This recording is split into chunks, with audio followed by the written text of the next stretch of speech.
Back here one last time on the GSMC Chip Shot Football Podcast to talk some more about the Pittsburgh Steelers and all their quarterback controversy and all the news that broke. The most recent of those stories was the one around Justin Fields and finally finding a new home this offseason, coming over to the Pittsburgh Steelers. In that trade, Justin Fields was traded to the Steelers for a 6th-round pick in 2025 that could become a 4th-round pick depending on playing time, specifically if Justin Fields plays about 50% of the snaps this season. So that was it. That was all they traded for Justin Fields. A lot of people felt a certain way about it and how the Bears really didn't get anything out of this trade for how good of a talent Justin Fields is projected to be. He's still very young. To get a 6th-round pick from him, I think says a lot, not only about where the Bears are in their market, but another quarterback class that really didn't succeed a lot. And it's crazy to have back-to-back quarterback drafts that weren't really supposed to pan out like they have done, but this draft class in 2021 included Trevor Lawrence, number 1 overall, obviously to the Jacksonville Jaguars. He's the only starter out of the biggest names from that class. You look at Zach Wilson, he's a backup and likely to be traded away from the Jets. Trey Lance was traded away to the Cowboys for only a 4th-round pick. Justin Fields now traded for a 6th-round pick, obviously. And Mac Jones traded away to the Jacksonville Jaguars for a 6th-round pick. It's insane to me to see the value decrease so drastically for these guys that were all drafted in the first round, within the first 15 picks of the first round. How valuable those picks are. First 15 picks in the whole draft are now getting traded away for 6th rounds, 4th rounders. It really is a crapshoot when they always say that about drafting quarterbacks. And I've always said it on this show. It depends a lot on the situation and how much you invest in these quarterbacks to make it to the best of their ability, to get the best out of their ability, I should say. And just a few years later, it's proven that these teams weren't really able to do that. And now these other quarterbacks have to look for a new way to find success in the NFL. But going back to Louis Riddick, he was one of the guys that praised this move for the Steelers. RG3 was another one that praised the Steelers as well for making this move. A lot of people had the Pittsburgh Steelers being the best situation for Justin Fields, and I agreed when I first heard the news, but I also wasn't really a believer initially because I thought that the Falcons were going to go all in on him. I thought it made too much sense for him to go back home to the Falcons, but with all the reports saying that they felt Kirk Cousins fit their system best, it put me into doubt on where Justin Fields was going to go. And as the story went on and developed, I said that the Bears probably waited too long, and now you don't really know where to look if you're the Bears. Who needs a quarterback now? You don't want to give him up for a bag of chips, which is ultimately what they did, because I just felt like above anything else, they couldn't have both players, Justin Fields and whichever quarterback they drafted, on the roster at the same time. That was the red button. Absolutely don't touch that scenario. That can't happen. I just think the Bears got to that point where they reached out to teams reached out to them, and they just decided to pull the trigger. Ryan Poles hasn't shown that he is afraid to pull the trigger on any deal. He is going to get some slack for this, but ultimately I think a lot of players would have, or a lot of executives would have done this deal. And what came out further on this story was that Ryan Poles and the Bears wanted to do good by Justin Fields. That was really the biggest phrase that was repeated through all of this. On top of there being a soft market and not gaining as much attention as they thought they would, the biggest thing that was always repeated was that the Bears wanted Justin Fields to go to a right situation for him to still have success. They didn't want to just ship him off and wave goodbye to his career on top of being traded to some undisclosed team that really wasn't ready to integrate his talents. Adam Schefter was one that really spoke on this further when he said the Bears were not worried about compensation. They thought they were doing right by this young man. And you heard Ryan Poles say it a lot. that several teams reached out to them, were in talks with them this past week, but they were really looking for the best fit for Justin Fields where he could revive his career, like I mentioned, and not send him off to just some poor situation where they could just get him off their books, forget about him. They felt that he deserved better, and he probably landed in the best spot that he could have landed in. Another report to kind of harp on that theme of doing good by Justin Fields was by Courtney Cronin, the Bears ESPN reporter. She said that the Bears were actually hoping to get the same compensation that the Jets got for Sam Darnold, which was a second-round pick, a fourth-round pick, and a sixth-round pick. That was sort of the ballpark that they were aiming to get back for Justin Fields, but no one really met that. Or at least all those picks at once. They might have offered one or two of those, but really not what they were hoping to get back. And she also added to that the Bears had offers from a team with an established starter. It could have been the Philadelphia Eagles, most likely, that sources say would have given them a better return for Justin Fields. But again, I keep saying it, that they felt that finding the right fit for Justin Fields to eventually be a starter and have a great career was more important than the compensation that they got. And I thought that was really interesting because you never see really that be the major selling point or the point that gets the deal over the line for a lot of these teams. A lot of them, like they should, quite honestly, look to get the best compensation back, to look out for themselves. But I think, like I've said before on this show, the Bears felt that they didn't do enough to help Justin Fields.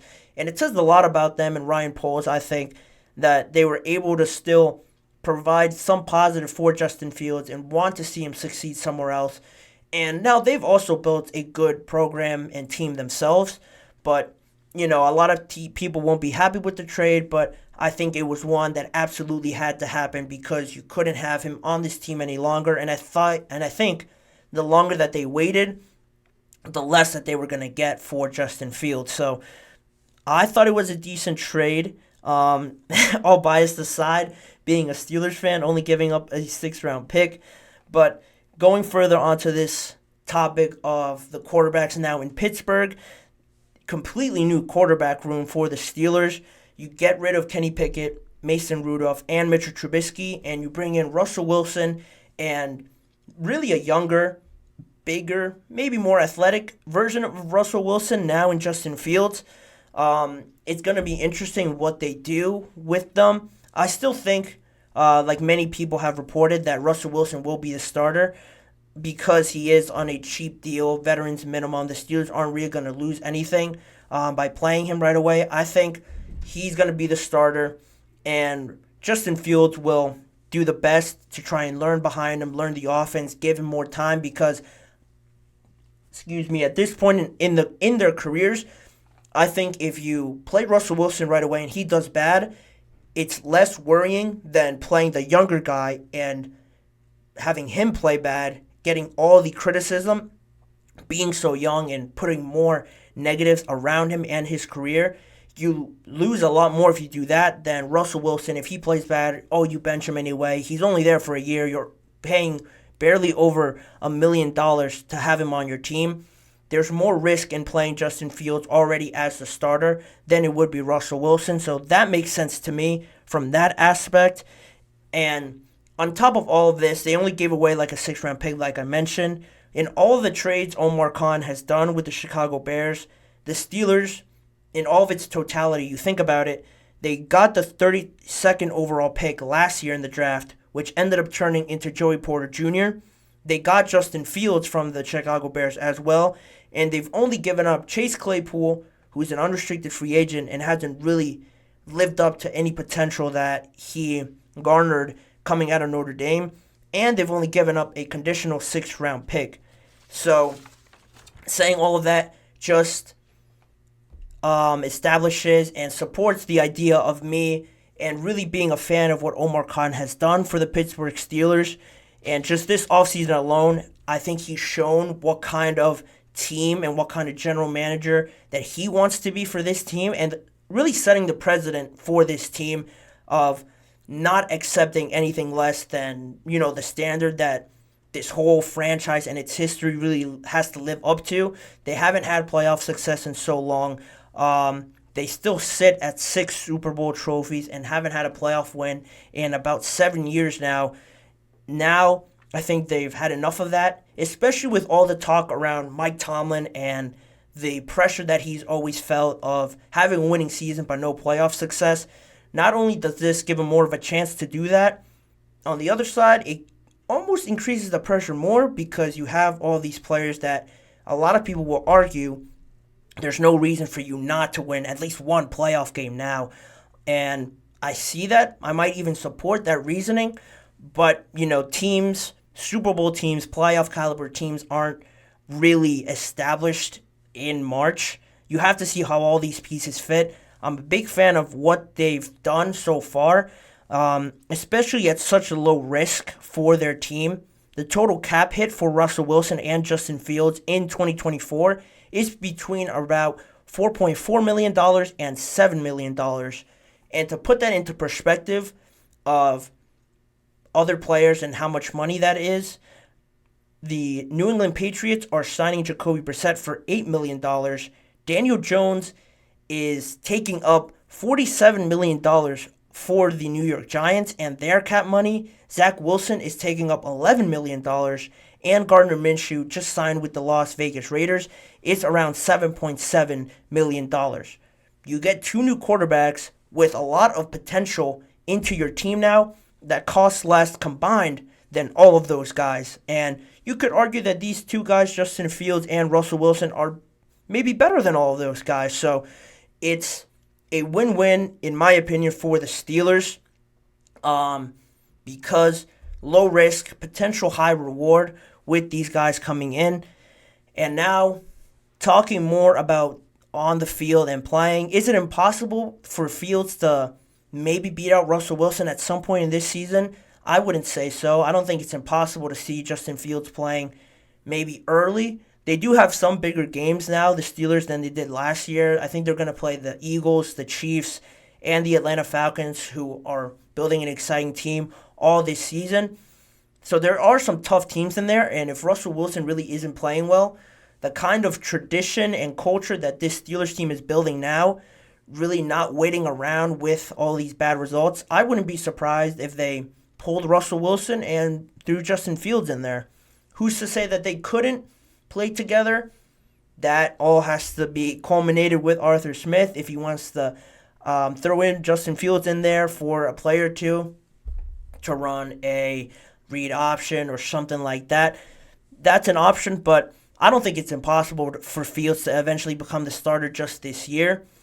And going further on that, with Justin Fields, I think he has a 5th-year option coming up, so that's also important. You would like to see where he's at in terms of playing and where he's at in his development, where you want to see him out there against competition to give you more of a reason to pick up that 5th-year option or to not pick it up. So I think that's also a factor, but that also has to depend on how Russell Wilson plays and all of that. You can't really see that in March, unfortunately, so we're gonna have to wait to see how that all plays out. And overall, to sort of wrap this thing up, Alex Kozora, a Steelers journalist, on his X account, wrapped this whole situation up in a way that he said that the 2 biggest things that fueled all these changes that you don't usually see from the Pittsburgh Steelers are the unique opportunity to get both of these quarterbacks for cheap and the frustration and anger that I mentioned before of not winning playoff games in the last 7 years. I think they felt that pressure, they felt that anger, and they really felt the pressure from the fans and everybody that always makes sure to remind them when they're not playing good that they had to do something. They did now, and I think it's great for them to do it, and we're going to have to see where this all plays out. Like I mentioned, I'm a fan of this team. I like the aggressive moves. I like the way it's trending, and I do expect them to continue with this aggressive mentality just this season. Probably looking at wide receiver. They still need a center. Some more help on the offensive line, specifically at tackle, and potentially another corner. So they're not a Super Bowl playoff team there, but they're getting there. They're quietly having one of the best off seasons, and I couldn't be more happier as a Pittsburgh Steelers fan. So that's where the Steelers stand now. A good start, but we're going to have to see how it continues on in this offseason. But that's where I'll leave that conversation. That's all the time I'm going to have for you guys today on today's episode. As always, please remember to like, follow, and subscribe to the GSMC Chip Shot Football Podcast presented by the GSMC Sports Network. Make sure to also follow us on Facebook, Instagram, X, and TikTok for more of all of the network's content. If you want to see more of me and this show's content specifically, check out the GSMC Sports Network channel and the Podcast Network channel for all the YouTube shorts that are on there, all of the recorded live entire shows that are also on there, and the individual segments that I also record on there. If you missed a certain segment or want to go back and just watch one specific segment, it's all on there on both of those channels.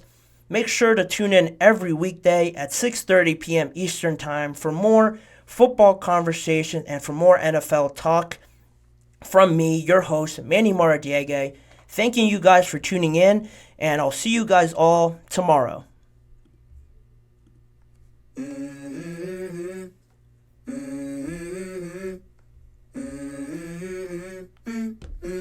Let's go. I wake up to a little bit of drool on my pillow, feel like it's gonna be a bad day. Yeah, I'm tired of shit, and the coffee ain't hit yet. Damn, ain't that great. I don't wanna go.